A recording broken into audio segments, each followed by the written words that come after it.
In the winter of 1355, in the peaceful gardens of a monastery in Coimbra, three armed men walked through the gates. They found a woman with her young children and brutally cut off her head. What those men didn't realize was that they had just murdered the only woman loved by a future king, and that their crime would trigger one of the darkest, most obsessive revenge stories in all of European history. And this is where the story stops feeling like history and starts feeling like legend. This is the tragic and terrifying tale of Peter I of Portugal and Inês de Castro. It's the year 1340. Portugal is a relatively small kingdom, living in the shadow of its much larger and more powerful neighbor, Castile. To keep the peace, King Alfonso IV arranges a strategic marriage for his son, Prince Peter. The bride is Constanza Manuel, daughter of a powerful Castilian noble family. The alliance is meant to protect Portugal. Love has nothing to do with it. On the day the royal procession arrives, Prince Peter stands waiting among nobles, bishops, and royal guards. Then she steps out, Inês de Castro, a Galician noblewoman serving as Constanza's lady-in-waiting. She is poised, intelligent, and impossible to ignore. The kind of woman who changes the atmosphere of a room simply by entering it. Peter is instantly captivated, not with the polite admiration expected at court, but with the dangerous kind of fascination that ruins dynasties. His eyes refuse to leave her, and in that single moment, without anyone realizing it yet, the future of Portugal quietly begins to change. But fate had other plans. The actual bride, Constanza, steps forward next. She is kind, graceful, and politically perfect. Peter goes through with the marriage as duty demands. They have children together. On paper, he is fulfilling his role as heir to the throne. In reality, his thoughts keep drifting back to Inês. The attraction quickly turns into a passionate, open affair. The entire royal court knows. Rumors spread through palace corridors like wildfire. Constanza is humiliated and heartbroken. King Alfonso becomes increasingly alarmed, not just because of the betrayal itself, but because Inês comes from the powerful Castro family with deep ties to Castile. To Alfonso, this is no longer a scandalous romance. It is beginning to look like a political takeover disguised as love. And the more Peter falls for Inês, the less he seems to care about the consequences. The king tries desperately to end the relationship. He banishes Inês from court multiple times, sending her to distant regions across the Iberian Peninsula.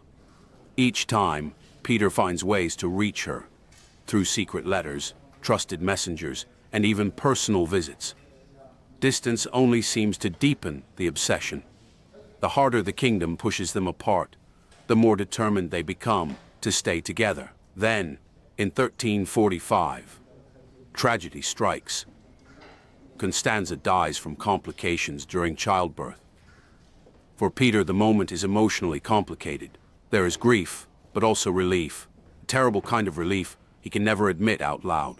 With his wife gone, he can finally live openly with the woman he has always loved. He and Inês begin living together in Coimbra. They have 4 children, for a few precious years. It seems like they might actually find happiness. Peter is performing his royal duties, Inês is by his side, and life finally feels complete.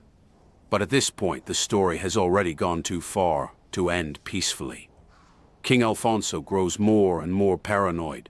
These illegitimate children could one day challenge the rightful line of succession. The scandal is damaging the monarchy. Inês has become more than an embarrassment. She has become a threat to the stability of Portugal itself. After years of frustration and fear, the king makes a decision that will haunt his legacy forever. On January 7th, 1355, while Peter is away, 3 assassins, Pero Coelho, Álvaro Gonçalves, and Diogo Lopes Pacheco, are sent to the monastery of Santa Clara a Vela in Coimbra. They find Inês with her small children. The children watch in terror. The monastery echoes with screams, and within minutes, Inês de Castro is dead. When Peter returns and discovers what happened, the world collapses around him. The grief is overwhelming. He falls to his knees, crying out in agony, consumed by sorrow and guilt for failing to protect the woman he loved more than anything. But something else is born in that moment too. The prince the court once knew begins to disappear. In his place emerges a man driven almost entirely by grief, obsession, and revenge. And what he does next would terrify all of medieval Portugal. Peter raises an army and launches a rebellion against his own father. The civil war the king had feared for so long finally erupts. Father and son fight bitterly for nearly a year. In the end, Peter's forces are defeated, but his mother manages to negotiate a fragile truce. The war may have ended, but whatever remained of the relationship between father and son dies there. In 1357, King Alfonso IV dies. Peter ascends the throne as Peter I of Portugal. His first royal priority is simple and merciless: justice for Inés. He hunts the assassins for years. Two of them, Coelho and Gonçalves, are eventually captured in Castile in 1361.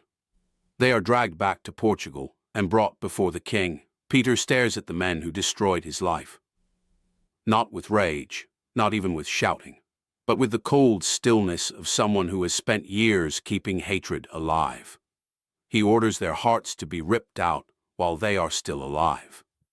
Some chroniclers claim he participated in the punishment himself, declaring that they had torn out his heart, so now he would tear out theirs. And if you think the story has reached its darkest point, it hasn't. Peter's vengeance is still not complete. He makes a stunning public declaration.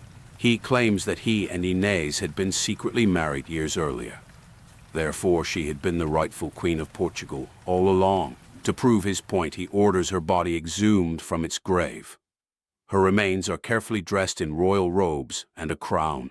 She is seated on the throne. Then, in one of the most macabre scenes in royal history, Peter forces the entire court, every noble, every official, to approach the dead queen and swear loyalty to her as their sovereign. Imagine the horror of that room. Nobles kneeling before a corpse, dressed as a queen. The smell of death hidden beneath royal perfume. Candlelight flickering across terrified faces. And a king watching silently, making sure every person obeys. Whether this coronation actually happened exactly as described has been debated by historians for centuries. But the story endured because it captured something deeply human and deeply terrifying. What grief can become when it is allowed to harden into obsession.